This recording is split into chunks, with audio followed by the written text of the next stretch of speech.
그래, 백구야. 오늘도 나를 보러 왔구나. 나도 잘 지내고 있단다.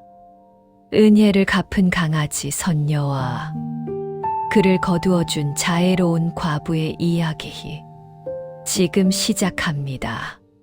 세찬 비바람이 몰아친 밤이었다. 산허리에 위태롭게 걸터앉은 다 쓰러져가는 초가삼간. 이곳이 바로 과부 청이의 집이었다. 지붕을 때리는 빗소리와 문풍지를 거칠게 흔드는 바람 소리에 청이는 쉬이 잠을 이루지 못하고 뒤척였다. 남편을 일찍 여의고 자식 하나 없이 외롭게 살아온 지 어언 10년. 삭바느질과 품팔이로 근근히 입에 풀칠하며 살아가는 그녀의 삶은 저 밖의 날씨만큼이나 고단하고 쓸쓸했다. 내일 아침엔 지붕이라도 좀 손봐야 할 텐데. 비가 새지 말아야 할 터인데 걱정이로구나. 청이가 깊은 한숨을 내쉬며 돌아 누우려던 찰나였다.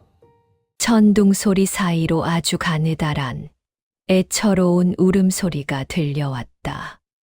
처음엔 잘못 들었나 싶어 귀를 기울였지만 소리는 점점 더 선명해졌다. 그것은 무언가에 쫓기는 듯 다급하면서도 절박한 생명의 외침이었다. 이 굳은 날씨에 무슨 일일꼬. 청이는 자리를 박차고 일어나 낡은 호롱불을 켜들었다. 삐걱거리는 방문을 열자 거센 빗줄기가 얼굴을 때렸다. 마당은 이미 물바다가 되어 있었고 어둠 속에서 흙탕물이 소용돌이치고 있었다. 청이는 처마 밑에 서서 소리가 나는 쪽으로 조심스레 발걸음을 옮겼다. 소리의 근원지는 마당 한 구석에 놓인 낡은 평상 아래였다. 청이가 호롱불을 비추자 그곳에는 비에 쫄딱 젖은 채 흙투성이가 된 작은 생명체가 바들바들 떨고 있었다. 가 젖을 땐 듯한 조그만 하얀 강아지였다. 얼마나 겁에 질렸는지 몸을 사시나무 떨듯 떨고 있었는데 호롱불 빛에 비친 그 눈망울만은 기이할 정도로 맑고 깊었다. 마치 세상의 모든 슬픔을 담고 있는 듯한 그 눈빛에 청이의 가슴이 철렁 내려앉았다. 아이고 가여워라. 이리 오렴. 괜찮다. 괜찮아. 청이가 조심스레 손을 내밀자 강아지는 주저하면서도 그녀의 손길에 작은 머리를 부비며 파고들었다. 차갑게 식어버린 작은 몸뚱이에서 전해지는 미약한 온기가 청이의 손끝을 타고 심장까지 전해졌다. 그때였다. 삽장문 너머로 거친 발소리와 함께 웅성거리는 사내들의 목소리가 들려왔다. 횃불빛이 어지럽게 춤을 추며 담벼락 너머를 비추었다. 이놈의 개새끼가 분명 이쪽으로 도망쳤는데 놓치면 오늘 저녁 술값은 없다. 털이 하얀 놈이었지. 덩치는 작은데 어찌나 날쌘지. 멧돼지 잡으려다 괜히 힘만 뺐네. 마을에서 험하기로 소문난 사냥꾼들이었다. 멧돼지를 쫓다 놓치고는 애꿎은 강아지를 화풀이 대상으로 삼은 것이 분명했다. 이대로 두었다가는 이 작은 생명이 저 험한 사내들의 손에 무사하지 못할 것이 뻔했다. 청이는 순간적으로 강아지를 자신의 낡은 치마폭 속에 깊숙이 감추었다. 그리고는 쿵쾅거리는 심장을 부여잡고 애써 태연한 척 마루에 앉았다. 곧이어 살인문이 거칠게 열리고 험상궂은 얼굴들이 들이닥쳤다. 어이 과부댁, 혹시 이리로 도망친 흰 개새끼 한 마리 못 봤소? 술 냄새를 풍기며 다가오는 사냥꾼의 위협적인 태도에 청이는 침을 꼴깍 삼켰다. 하지만 치마 속에서 바들거리는 작은 생명의 떨림을 느끼며 용기를 냈다. 개라니요? 보시다시피 저 혼자 사는 이 누추한 집에 개가 어디 있겠습니까? 이 밤중에 산짐승 소리를 잘못 들으셨겠지요. 청이의 목소리는 조금 떨렸지만 눈빛만은 단호했다. 사냥꾼들은 의심스러운 눈초리로 마당 구석구석을 훑어보았지만 비바람 소리 외에는 아무것도 찾을 수 없었다. 결국 제풀에 지친 그들은 투덜거리며 발길을 돌렸다. 재수 없게 놓쳤군. 가자. 다른 데나 찾아보자. 사냥꾼들이 완전히 사라진 것을 확인한 후 청이는 안도의 긴 한숨을 내쉬었다. 방으로 들어와 젖은 옷을 갈아입고 아궁이에 불을 지펴 방을 데웠다. 그리고는 강아지를 따뜻한 아랫목에 앉히고 마른 수건으로 정성스레 물기를 닦아주었다. 지린 흙이 닦여나가자 뽀얀 털이 드러났다. 맑은 눈망울의 강아지는 이제 조금 안정이 되었는지 고마움을 표시하듯 청이의 거친 손등을 따뜻한 혀로 할짝거렸다. 까슬까슬하면서도 따뜻한 그 감촉에 10년간 얼어붙어 있던 청이의 외로운 마음 한 구석이 녹아내리는 듯했다. 청이는 먹다 남은 찬밥을 물에 말아 강아지 앞에 놓아주었다. 허겁지겁 밥을 먹는 모습을 바라보며 청이는 오랜만에 입가에 옅은 미소를 지었다. 그래, 많이 배고팠지? 천천히 먹으렴. 이제 여기는 안전하단다. 그날 밤 청이는 강아지를 품에 꼭 안고 잠이 들었다. 밖은 여전히 비바람이 몰아쳤지만 청이의 낡은 방 안은 그 어느 때보다 따뜻하고 평온했다. 오늘부터 내 이름은 백구다. 부디 건강하게만 자라다오. 그렇게 외로운 과부와 신비로운 강아지의 기묘한 동거가 시작되었다. 이것이 훗날 마을을 뒤흔들 거대한 사건의 시작임을 그날 밤 청이는 꿈에도 알지 못했다. 폭풍우가 지나간 다음 날 아침, 청이의 작은 마당 위로 유난히 맑고 투명한 햇살이 내리쬐었다.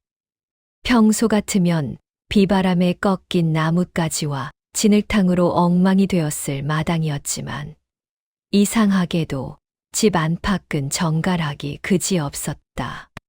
청이는 눈을 비비며 아랫목에서 곤히 자고 있는 하얀 뭉치, 백구를 바라보았다. 녀석은 어젯밤의 고단함을 잊은 듯 새근새근 숨을 내쉬고 있었다. 그래, 꿈은 아니었구나. 청이는 백구가 깨지 않게 살며시 일어나 부엌으로 향했다. 그런데 문을 열자마자 그녀는 자리에 얼어붙고 말았다. 어제 저녁 사냥꾼들에게 쫓기느라 미처 치우지 못했던 설거지거리가 깨끗이 씻겨 정돈되어 있었고 바닥에 흙먼지도 말끔히 닦여 있었다. 심지어 아궁이에는 온기가 남아 있었는데 누군가 새벽같이 일어나 불을 지핀 듯했다. 이게 대체 어찌 된 일인가? 내가 잠결에 몽유병이라도 앓은 것인가? 청이는 고개를 갸우뚱하며 쌀독을 열었다. 그리고는 다시 한번 경악했다. 바닥을 드러내어 내일 끼니를 걱정해야 했던 쌀독에 눈부시게 하얀 쌀이 가득 차 있었던 것이다. 손을 넣어 만져본 쌀알은 갓 지은 듯 매끄럽고 향긋했다. 청이는 자신의 눈을 의심하며 몇 번이고 눈을 비벼보았지만 쌀독 안의 쌀은 줄어들지 않고 영롱한 빛을 내뿜고 있었다. 그날 이후였다. 청이의 집에는 매일같이 기적 같은 일들이 벌어졌다. 청이가 삭바느질을 하려 낡은 저고리를 꺼내 들면 어느새 구멍난 곳이 비단실로 촘촘히 메워져 있었다.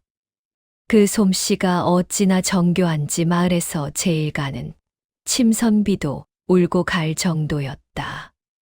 텃밭의 채소들은 하룻밤 사이에 팔뚝만큼 굵직하게 자라났고 우물물은 평소보다 훨씬 달고 시원해졌다.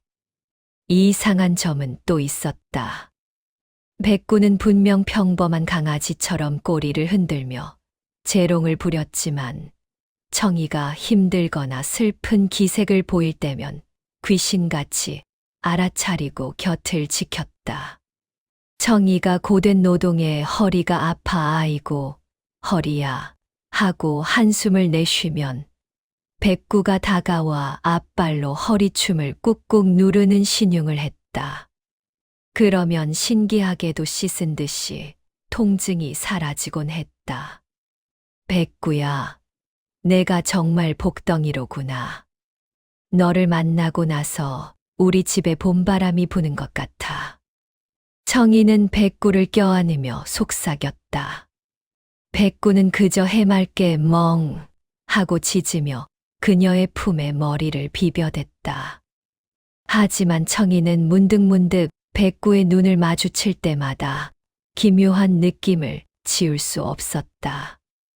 그 눈망울은 짐승의 것이라기엔 너무나 지혜롭고 때로는 깊은 사연을 간직한 여인의 눈동자처럼 애잔해 보였기 때문이다. 마을 사람들 사이에서도 소문이 돌기 시작했다. 청이네 집에 신령님이 들었나 봐. 그렇게 궁상맞던 집구석에 생기가 돌고 청이 얼굴색이 처녀 때처럼 고와졌다니까. 글쎄, 그 집 강아지가 보통 영물이 아니라더군. 길 가던 스님이 절을 하고 지나갔다는 소문도 있어. 청이는 사람들의 시선이 두려워 더욱 입을 굳게 다물었다. 그녀는 이 평화롭고 신비로운 일상이 깨질까봐 전전긍긍했다. 무엇보다 저 작은 백구가 정말로 하늘에서 내려온 존재라면 언젠가 자신을 떠나버릴지도 모른다는 막연한 불안감이 엄습했다. 어느 보름밤 청이는 잠결의 은은한 향기를 맡았다. 인간 세상의 꽃향기라고는 믿기지 않는 머리를 맑게 하고 마음을 평온하게 만드는 고귀한 향이었다. 청이는 눈을 뜨지 않은 채 가만히 숨을 죽였다. 방 안 어딘가에서 누군가의 부드러운 노랫소리가 들리는 듯했다. 그것은 사람이 부르는 노래가 아니라 달빛이 소리가 되어 흐르는 듯한 신비로운 선율이었다. 청이는 떨리는 마음을 억누르며 아주 살짝 실눈을 떴다. 아랫목에 누워 있어야 할 백구의 자리에 희미하지만 분명한 빛의 형체가 일렁이고 있었다. 보름달이 휘영청 밝은 밤이었다. 창호지 문 사이로 스며든 달빛은 방 안을 은은한 은빛으로 물들였고 산골의 밤 공기는 더없이 고요했다. 하지만 청이의 마음은 호수 위에 던져진 돌멩이처럼 일렁이고 있었다. 며칠째 이어지는 기묘한 일들의 정체를 오늘 밤이야말로 꼭 확인하리라 다짐했기 때문이다. 청이는 고르게 숨을 내쉬며 깊이 잠든 척을 했다. 아랫목에는 백구가 평소처럼 다리를 틀고 누워 있었다. 얼마나 시간이 흘렀을까? 자정을 알리는 산새의 울음소리가 들려오자 방 안의 공기가 미묘하게 변하기 시작했다. 낮게 깔린 안개처럼 은은한 향기가 감돌더니 백구의 몸에서 눈부시게 하얀 빛이 뿜어져 나왔다. 아! 청이는 터져 나오려는 비명을 간신히 삼키며 실눈을 떴다. 믿을 수 없는 광경이 펼쳐지고 있었다. 강아지의 형체는 온데간데 없고 그 자리에는 은하수를 수놓은 듯한 비단 옷을 입은 여인이 앉아 있었다. 그녀의 피부는 백옥처럼 곱고 길게 늘어뜨린 머리카락은 달빛을 머금어 신비롭게 빛났다. 그녀는 청이가 낮에 정성껏 꿰매다 둔 옷감을 손에 들고 허공에 손짓을 하며 무언가를 읊조렸다. 그러자 바늘이 스스로 움직여 옷감을 누비기 시작했다. 청이는 더 이상 참지 못하고 자리에서 일어나 앉았다. 선녀님이십니까? 여인은 화들짝 놀라 손을 멈추었다. 순간 강아지로 돌아가려던 그녀는 청이의 간절하고도 맑은 눈망울과 마주치자 체념한 듯 나직한 한숨을 내쉬었다. 그녀가 입을 열자 방 안 가득 옥굿을 굴러가는 듯한 고운 목소리가 울려 퍼졌다. 결국 들키고 말았군요. 놀라게 해드려 죄송합니다, 아주머니. 선녀는 자신을 천개의 서왕모 곁에서 보물을 관리하던 연화라고 소개했다. 그녀는 천개의 가장 귀한 보물 중 하나인 야광주를 닦다가 실수로 지상으로 떨어뜨리는 큰 죄를 지었다고 고백했다. 그 벌로 신통력을 빼앗긴 채 미천한 짐승의 몸에 갇혀 지상으로 유배되었고 보물을 다시 찾기 전까지는 천계로 돌아갈 수 없는 신세가 된 것이었다. 그날 밤 사냥꾼들에게 쫓기며 죽음을 예감했을 때 저를 구해 주신 분이 바로 아주머니였습니다. 짐승의 몰골을 한 절을 외면하지 않고 따뜻한 아랫목을 내어주신 그 은혜 무엇으로도 갚을 길이 없습니다. 연화의 눈에서 이슬 같은 눈물이 툭 떨어졌다. 그녀는 강아지의 몸으로 지내며 낮에는 청이의 외로움을 달래주고 밤이면 잠시 본 모습을 찾아 신통력으로 집안일을 돕고 있었던 것이다. 청이의 쌀독이 마르지 않았던 것도 텃밭에 채소가 생기를 얻었던 것도 모두 연화의 보은이었다. 하지만 아주머니, 제가 선녀라는 사실을 절대 누구에게도 발설해서는 안 됩니다. 만약 인간들이 이 사실을 알게 되면 제 신통력은 영영 사라지고 저는 영원히 짐승의 몸으로 살아가야 할지도 모릅니다. 청이는 연화의 가느다란 손을 꼭 쥐었다. 그 손은 비록 차가웠지만 진심 어린 온기가 느껴졌다. 걱정 말게나. 내 목에 칼이 들어와도 이 비밀은 무덤까지 가져갈 터이니. 그저 자네 같은 귀한 분이 이 누추한 곳에서 고생하는 것이 마음 아플 뿐이네. 두 사람은 달빛 아래에서 서로의 비밀을 공유하며 밤을 지새웠다. 청이에게 백구는 이제 단순한 반려동물이 아닌 세상 어디에도 없는 소중한 친구이자 딸 같은 존재가 되었다. 연화 역시 차가운 천개의 법도 아래서는 느껴보지 못한 인간의 따뜻한 정칭에 가슴이 벅차올랐다. 하지만 평화는 오래가지 않았다. 연화가 떨어뜨린 야광주의 행방이 묘연한 가운데 마을에는 이미 청인의 집에 귀한 보물이 있다는 소문이 독버섯처럼 번져나가고 있었다. 그리고 그 소문은 탐욕스러운 사또의 귀에까지 들어가고 말았다. 청이와 연화백구의 비밀스러운 동거가 한 달을 넘어가던 무렵 마을의 공기는 이전과 달라져 있었다. 담장 너머로 번진 소문은 발 없는 말이 되어 고을 전체로 퍼져나갔다. 평생 가난뱅이로 살던 과부 청이가 하룻밤 사이에 금싸라기 쌀을 얻었다더라. 그 집 강아지가 짖기만 하면 마당에서 금전이 떨어진다더라는 식의 터무니없는 살이 붙은 괴소문들이었다. 이 소문이 향한 곳은 결국 고을의 우두머리 사또 허만식의 귀였다. 그는 백성의 고혈을 짜내기로 악명 높은 탐관오리로 진귀한 보물이나 영험한 짐승에 눈독을 들이는 것이 유일한 취미인 자였다. 과부년의 집에 복신푸션이 들었다고? 이 땅의 모든 복은 곧 이 사또의 것이거늘. 사또는 비단 도포자락을 휘날리며 관아의 포졸들을 대동하고 청이의 집으로 향했다. 평화롭던 산골 마을은 갑작스러운 관원들의 등장에 찬물을 끼얹은 듯 고요해졌고 마을 사람들은 숨죽여 이 광경을 지켜보았다. 청이는 마당에서 연화와 함께 나무를 다듬다 삽장문을 거칠게 열고 들어오는 포졸들을 보고 소스라치게 놀랐다. 연화는 본능적으로 청이의 앞을 가로막으며 낮게 으르렁거렸다.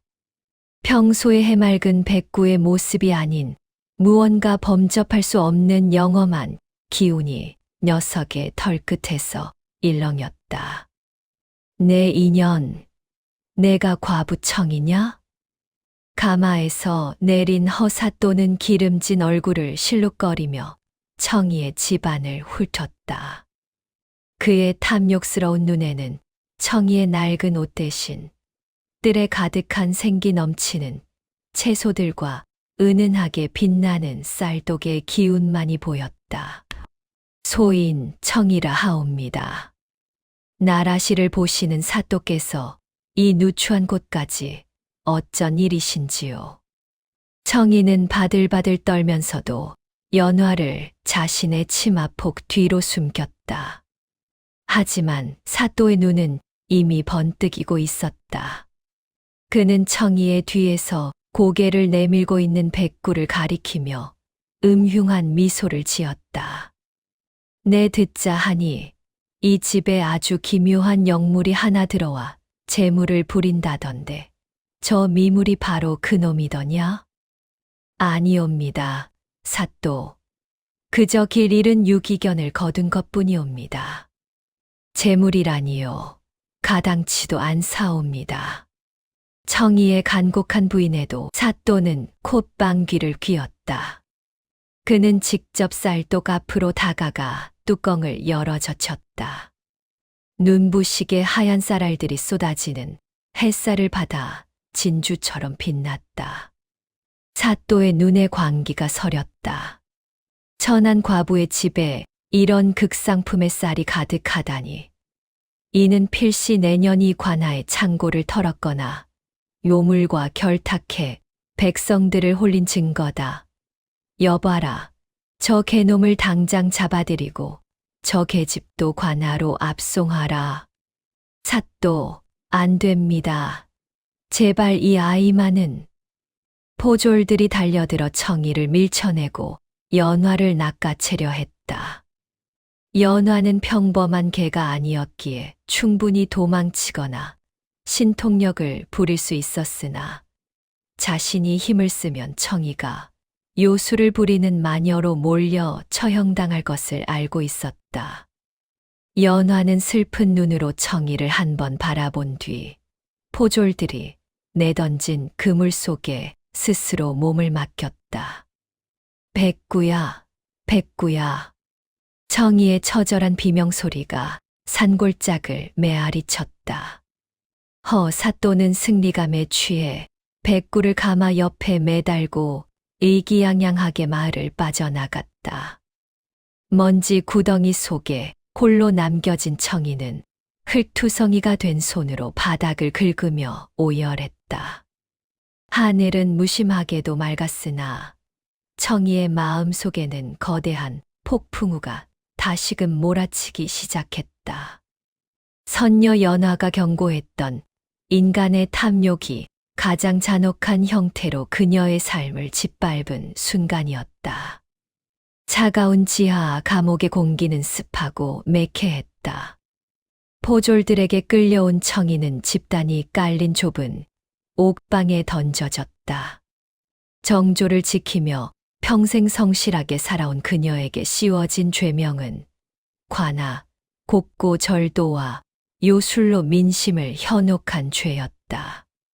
사또 허만식은 청이의 결백 어린 호소에는 귀를 닫은 채 오직 그녀의 집에서 발견된 신비로운 쌀과 영물이라 소문난 강아지를 독점할 생각뿐이었다. 내 인연 끝까지 입을 열지 않겠다는 거냐. 그 개놈이 쌀을 뱉어내게 하는 주문이 분명 있을 터인데. 다음 날 아침 관아 마당에서 모진 신문이 시작되었다. 경틀에 묶인 청이의 앞에는 나무장에 갇힌 백구가 놓여 있었다. 백구는 철창 사이로 코를 내밀며 청이의 상처 입은 발목을 핥으려 애썼지만 포졸의 거친 발길질에 뒤로 밀려났다. 사또 제발 믿어주십시오. 저 아이는 그저 짐승일 뿐입니다. 쌀독의 쌀은 하늘이 가련한 과부의 정성을 보아 내리신 복이지 결코 훔친 것이 아니옵니다. 청이의 절규의 사또는 비릿한 웃음을 지으며 수염을 만졌다. 그는 이미 마을 사람들에게 청이가 사악한 요물과 계약하여 나라의 복을 빼앗아 가고 있다는 거짓 공고를 붙인 뒤였다.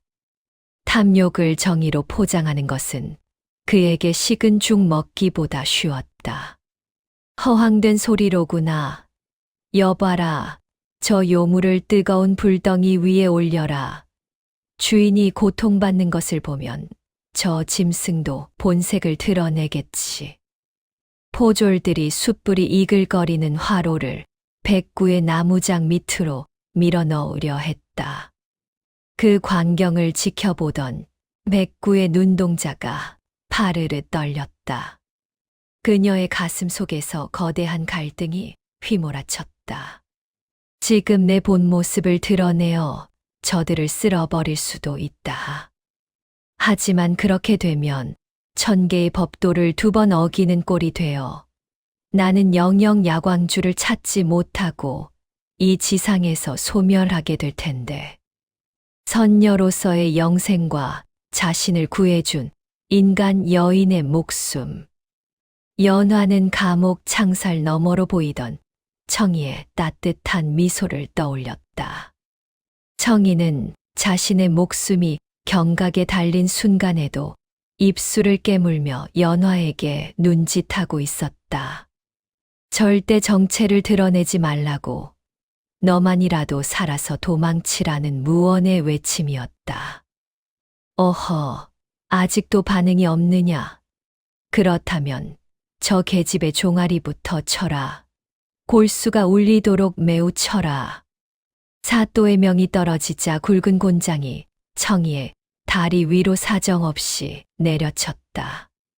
눈탁한 타격음이 관아 마당에 울려 퍼질 때마다 청이의 비명이 산을 울렸다. 연화는 나무장 안에서 미친 듯이 벽을 들이받았다. 머리에서 피가 흐르고 털이 뽑혀 나갔지만 그녀의 시선은 오직 고통에 일그러진 청이의 얼굴만을 향했다. 그만하십시오. 제가 다 잘못했습니다. 제가 요술을 부렸습니다. 그러니 제발 그 아이는 놓아주십시오. 정신을 잃어가는 와중에도 자신을 지키려는 청이의 모습에 연화의 심장이 갈갈이 찢어지는 듯했다. 1000개의 냉혹한 규칙보다 인간의 숭고한 희생이 연화의 영혼을 깨웠다. 선녀는 결심했다.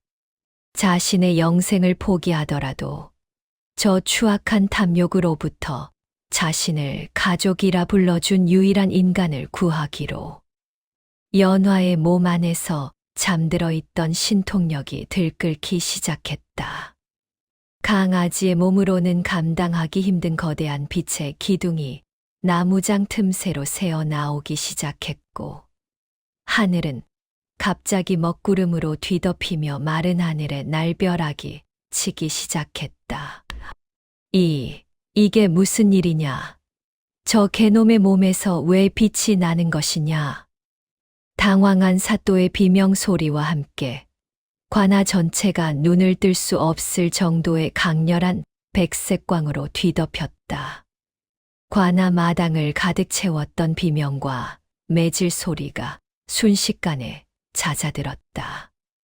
나무장 틈새로 뿜어져 나오던 황금빛은 이제 관아 전체를 집어삼킬 듯 거대해졌고 그 눈부심에 포졸들은 창을 내던지며 눈을 가렸다. 사또 허만식은 의자에서 굴러떨어져 바들바들 떨며 외쳤다. 이놈들, 어서 저 요물을 처치하지 않고 무엇하느냐. 하지만 그 누구도 움직일 수 없었다. 저정 소리와 함께 강아지가 갇혀있던 단단한 나무장이 종이장처럼 찢겨나갔다. 그 파편들 사이로 더 이상 작은 짐승의 모습이 아닌 달빛보다 눈부신 광채를 두른 선녀 연화가 서서히 떠올랐다. 그녀의 옷자락이 한 번 휘날릴 때마다 맵찬 겨울바람보다 서늘하고도 고결한 기운이 관아 마당을 휩쓸었다. 연화의 눈동자는 이제 지상의 것이 아니었다. 깊은 밤하늘을 옮겨놓은 듯한 푸른 눈동자가 탐욕에 찌든 사또를 꿰뚫어 보았다. 그녀가 입을 열자 수만 장의 비단이 스치는 듯한 장엄한 목소리가 하늘과 땅을 울렸다.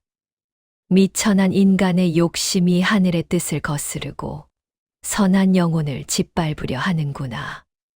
내가 잠시 짐승의 몸에 머물렀다 하여 하늘의 법도가 사라진 줄 알았더냐. 연화가 가볍게 손을 내젓자 청이를 묶고 있던 형틀과 밧줄이 순식간에 먼지가 되어 사라졌다. 연화는 공중에 뜬 채 천천히 내려와 피투성이가 된 채 쓰러져 있는 청이를 품에 안았다.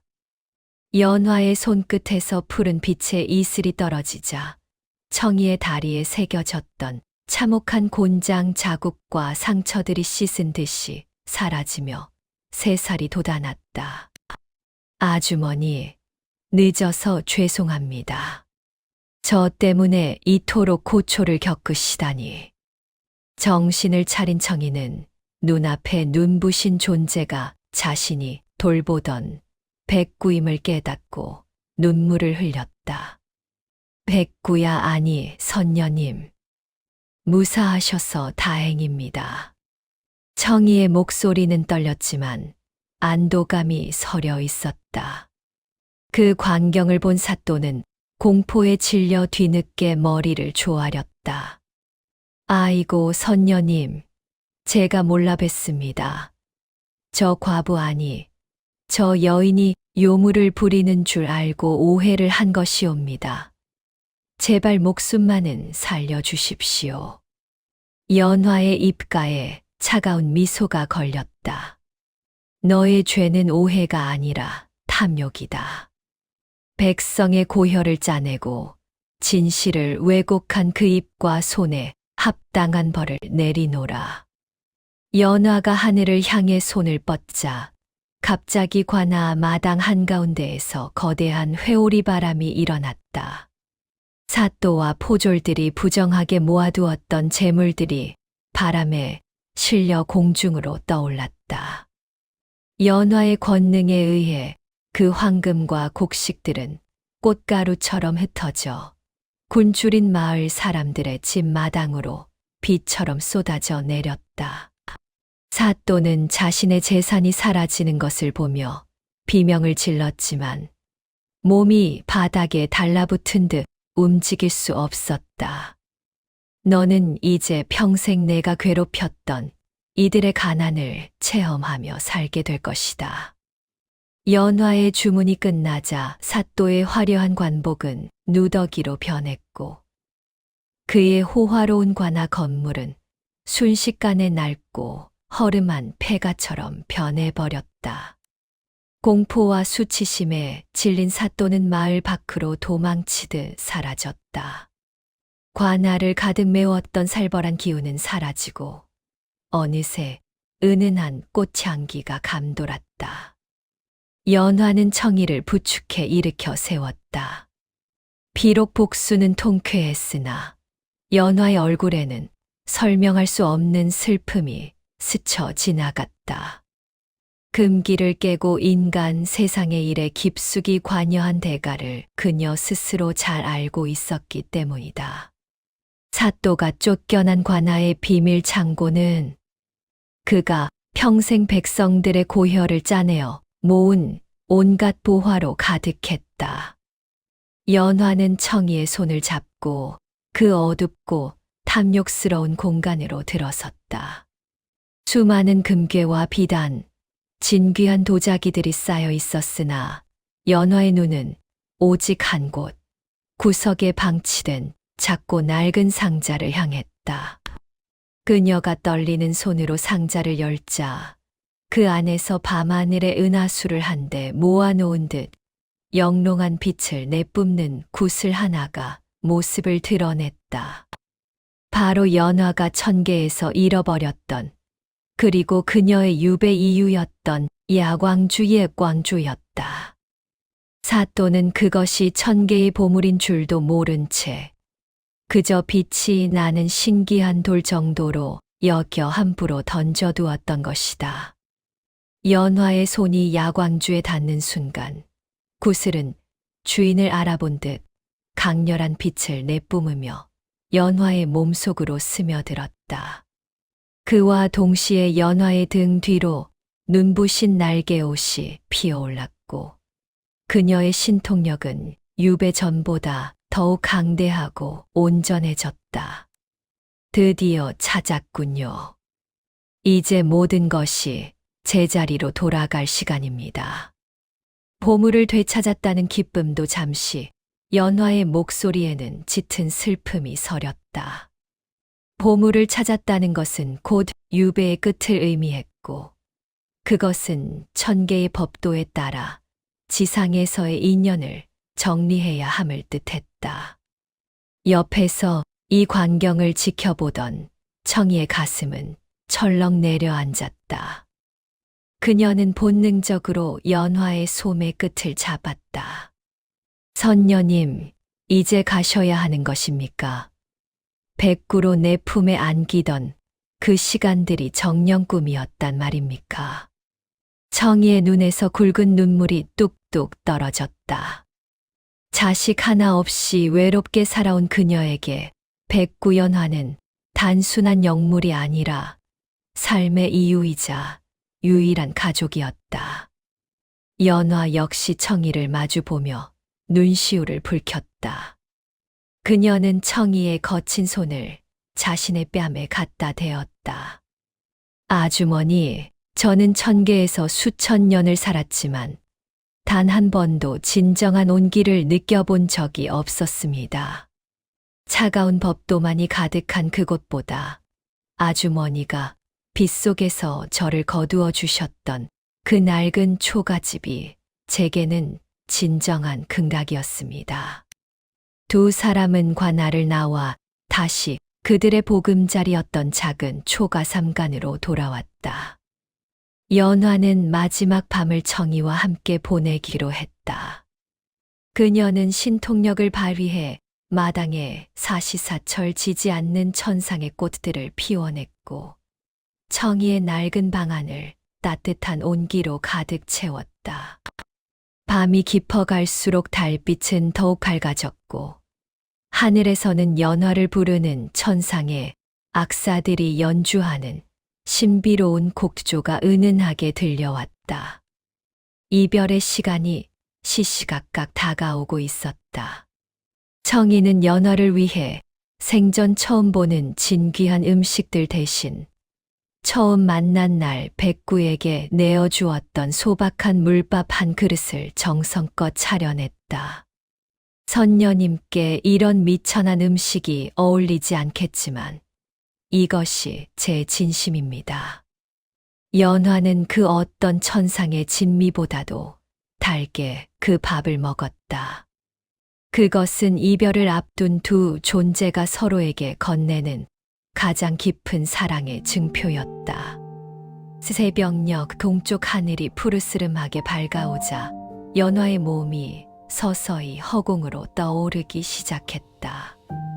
그리고 남겨진 선물. 새벽의 푸른 빛이 점차 금빛으로 변하며 산마루를 넘어올 때 연화의 몸은 이제 형체를 알아보기 힘들 만큼 투명한 빛의 덩어리가 되어 있었다. 그녀의 발이 지면에서 완전히 떨어지자 마을 전체를 감싸는 은은한 종소리가 공명을 일으켰다. 그것은 인간의 귀가 아닌 영혼으로 들리는 천상의 선율이었다. 아주머니, 부디 건강하세요. 아주머니의 그 따뜻한 마음이 이 땅을 비추는 등불이 될 것입니다. 연화의 마지막 목소리가 바람에 실려 청이의 귓가를 스쳤다. 청이는 멀어져 가는 빛의 줄기를 향해 필사적으로 손을 흔들었다. 눈물 때문에 시야가 흐릿했지만 그녀는 연화가 하늘로 오르는 마지막 순간까지 눈을 떼지 않았다. 마침내 커다란 빛의 기둥이 하늘문을 향해 쏘아 올려졌고 보름달보다 밝은 섬광이 한 번 번쩍인 뒤 하늘은 다시 평소와 다름없는 고요한 새벽녘으로 돌아왔다. 청이는 텅 빈 마당에 홀로 서서 한참을 흐느꼈다. 백구의 따스한 체온도 선녀 연화의 고운 목소리도 이제는 만질 수 없는 기억이 되어버렸다. 하지만 슬픔에 잠겨 고개를 숙인 청이의 눈에 믿을 수 없는 광경이 들어왔다. 연화가 승천하며 흘린 눈물이 닿은 자리마다 지상에서는 본 적 없는 신비로운 꽃들이 피어나고 있었다. 그 꽃들은 사시사철 시들지 않고 밤이면 스스로 은은한 빛을 내어 길을 밝히는 선녀초였다. 또한 연화가 머물던 아랫목에는 낡은 보따리 하나가 놓여 있었다. 그 안에는 세상 그 어떤 비단보다 부드럽고 따뜻한 날개옷 한 벌과 함께 아무리 써도 줄어들지 않는 신비로운 엽전 주머니가 들어 있었다. 이게 다 무엇이란 말이냐, 선녀님. 끝까지 이리 마음을 써주시다니. 청이는 연화가 남긴 선물을 품에 안고 다시금 눈물을 쏟았다. 그것은 단순한 재물이 아니라 외로웠던 청이의 여생을 지켜주겠다는 연화의 약속이자 보은이었다. 시간이 흘러 마을에는 평화가 찾아왔다. 탐욕스럽던 사또가 사라진 자리에는 청렴하고 어진 이가 새로 부임했고 연화가 뿌려준 재물 덕분에 굶주리던 마을 사람들은 저마다의 희망을 찾았다. 청이는 연화가 남겨준 재물을 자신만을 위해 쓰지 않았다. 그녀는 마을 변두리에 큰 집을 짓고 갈 곳 없는 고아들과 홀로 된 노인들을 거두어 함께 살았다. 사람들은 그 집을 백군의 집이라 부르며 칭송했다. 신기하게도 청이의 마당에 피어난 선녀초는 마을 전체로 번져나갔다. 그 꽃향기를 맡은 이들은 마음속의 미움과 탐욕이 사라지고 평온을 되찾았다고 전해진다. 마을 사람들은 매년 보름달이 뜨는 밤이면 모여 앉아 비바람 치던 밤에 나타난 하얀 강아지와 그 강아지를 구한 이름 없는 과부의 이야기를 노래로 만들어 불렀다. 청이는 백발이 성성한 할머니가 되어서도 매일 아침 마당을 쓸며 하늘을 올려다보았다. 가끔 구름이 강아지 모양을 하고 흐르거나 하얀 나비 한 마리가 어깨 위에 내려앉을 때면 청이는 빙글에 미소를 지으며 속삭였다. 그래, 백구야. 오늘도 나를 보러 왔구나. 나도 잘 지내고 있단다. 비록 몸은 떨어져 있었으나 두 존재의 인연은 시공간을 초월해 이어져 있었다. 연화는 천계에서 가장 높은 곳에서 청이의 삶을 굽어 살폈고, 청이는 지상에서 연화의 가르침대로 선한 마음을 나누며 살았다.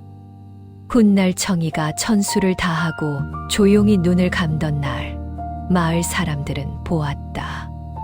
하늘에서 눈부신 빛의 가마가 내려와 청이의 영혼을 태우고, 그 옆을 하얀 강아지 한 마리가 신나게 뛰어오르며 구름 너머로 사라지는 장엄한 광경을, 은혜를 갚은 강아지 선녀와 그를 거두어준 자애로운 과부의 이야기는 그렇게 전설이 되어 오늘날까지도 메마른 사람들의 마음속에 따뜻한 온기로 남아 흐르고 있다.